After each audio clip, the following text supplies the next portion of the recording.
ஸ்ரீ அன்னையை பற்றியும் பகவான் ஸ்ரீ அரவிந்தரை பற்றியும் தமிழ் மக்களாகிய நமக்கு அறிமுகப்படுத்தி அவருடைய வாழ்க்கை நெறிகளை வழிமுறைகளை வகுத்தும் தொகுத்தும் தன்னுடைய எழுத்துக்கள் வாயிலாக புத்தகங்கள் வாயிலாக ஸ்ரீ கர்மயோகி அவர்கள் 50க்கும் மேற்பட்ட நூல்களை எழுதியிருக்காங்க.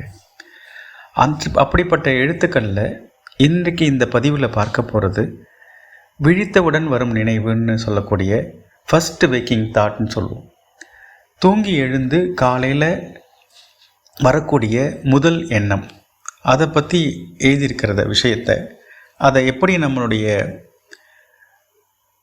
பிரச்சனையை தீர்ப்பதற்கு பயன்படுத்திக்கலான்னு இல்லை அடுத்த கட்டத்துக்கு போகிறதுக்கு பயன்படுத்திக்கலான்னு பார்க்கலாம். பொதுவாகவே சூரிய உதயத்துக்கு முன்னாடி எழுந்திருக்கிறவங்க எழுந்திருக்கிற வழக்கம் உள்ளவங்களுக்கு தெரியும். அப்படி எழுந்திருந்தால் அன்றைக்கி நாள் முழுக்க சுறுசுறுப்பாக இருக்கிற ஒரு உணர்வை அவங்க தக்க வச்சிருக்கிறத உணர்வாங்க. விழிப்புணர்வோடு இருக்கிறதா மாதிரியும் அலர்ட்டாக இருக்கிற மாதிரி எப்பயுமே ஒரு ஃப்ரெஷ்ஷாக இருக்க மாதிரி ஃபீல் பண்ணுவாங்க. இல்லை நமக்கு காலைல எழுந்த உடனே அசதியாக இருந்ததுன்னா நமக்கு அன்றைக்கி தூக்கம் ஒரு டீப் ஸ்லீப்பாக இல்லை, ஆழ்ந்த உறக்கமாக இல்லைன்னு அர்த்தம். இரவு முழுக்க ஒரு மனசை ஆக்குப்பைடாக இருக்கக்கூடிய ஆக்கிரமிச்சிருக்கிற ஒரு எண்ணம் விழித்த உடனே ஒரு நினைவானா அந்த எண்ணம் என்ன மாதிரி இருக்கும், அது அந்த வாழ்க்கையில் எந்த ஒரு பாதிப்பை ஏற்படுத்தும்ன்றது தான் இன்றைக்கி பார்க்கக்கூடியது. சாதாரணமாகவே ஆன்மீகத்திலையும் சரி வாழ்க்கையிலையும் சரி கவனம் சொல்லக்கூடிய அட்டென்ஷன் எதுக்கு கொடுக்குறோமோ அதுக்கு சக்தியை அளிக்கிறது, வலுவூட்டுகிறதுன்னு அர்த்தம். எதை கவனிக்கிறோமோ அது அடுத்த கட்டத்துக்கு போகும், இல்லை பெருசாகும்னு அர்த்தம். அப்போது ஒரு எண்ணத்தை, ஒரு வாழ்க்கையில் ஒரு பெரிய விஷயத்தை அடையணும் அப்படிங்கிற எண்ணம் தூங்க போகிறதுக்கு முன்னாடி நினச்சிட்டு காலையில் விழித்த உடனே அதே எண்ணம் வரும்பொழுது அந்த எண்ணம் நினைவுலையும் வாழ்க்கையிலையும் பலிக்கும் அப்படிங்கிறது ஒரு மாடர்ன் சைக்காலஜிலையும் உண்டு, ஆன்மீகத்துலேயும் அது உண்டு.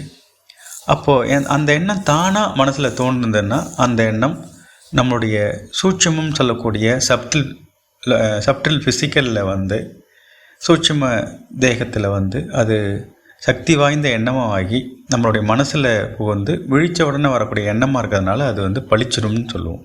இப்போ இதை எப்படி பயன்படுத்தலாம்னு சொல்லும்பொழுது, வீட்டில் தாமதமாகிற திருமணம், தள்ளி போயிட்டே இருக்க திருமணம், காலகாலத்தில் ஆகணும் அப்படிங்கிற ஒரு விஷயங்களை, பாரமாக உள்ள கடன், இதே மாதிரி இருக்கக்கூடிய தொடர்ந்து தொல்லை, அதை நினச்சாலே தொல்லையாக இருக்கக்கூடிய தொல்லை தரக்கூடிய பிரச்சனைகளை தானாகவே காலையில் எழுந்த உடனே அந்த மாதிரி விஷயம் ஏன் விடியுது அப்படிங்கிற மாதிரி நமக்கு தோணும்.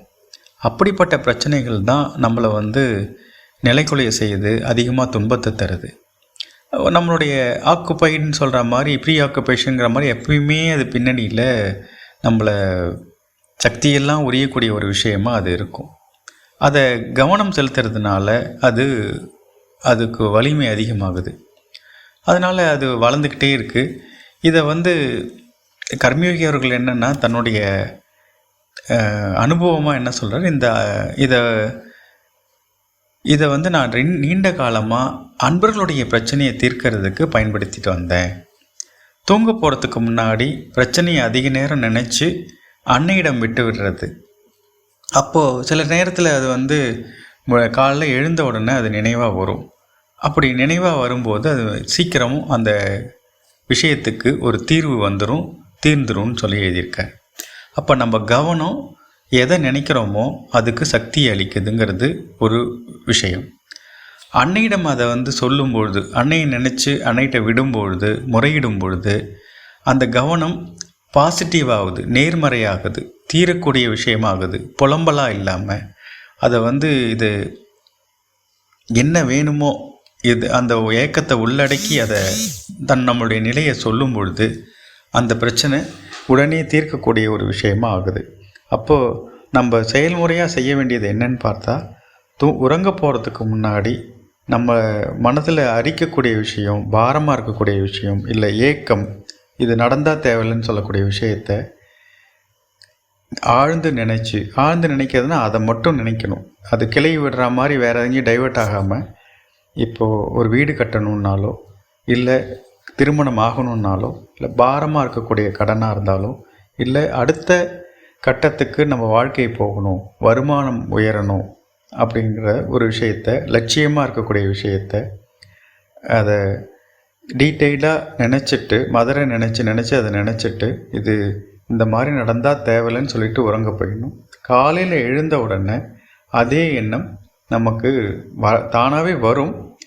அப்படி வரலைனாலும் அந்த ஃபஸ்ட்டு வேக்கிங் தாட்டாக அதை வச்சுக்கிட்டு அதை அன்னைகிட்ட நம்ம சொல்லிட்டோங்கிற ஒரு நிறைவாக இருக்கும்பொழுது எந்த அளவுக்கு சீக்கிரமாக அந்த பிரச்சனை தீருதுங்கிறத நம்மளால் கண்ணால் பார்க்க முடியுங்கிறத அவர் எழுதியிருக்காரு. அதனால் இது ஃபஸ்ட்டு வேக்கிங் தாட் அப்படிங்கும்போது தூங்க போகிறதுக்கு முன்னாடி அதே எண்ணத்தை மனதில் நினச்சிட்டு தூங்கணும், நிறைவாக நினச்சிட்டு தூங்கணும். காலையில் எழுந்திருக்கும்போது விடியும் பொழுது விழித்த உடனே வரக்கூடிய ஒரு நினைவாக இருக்கும்போது அது பலிக்கக்கூடிய நினைவாக இருக்குங்கிறது தான் அவர் எழுதியிருக்கிறது.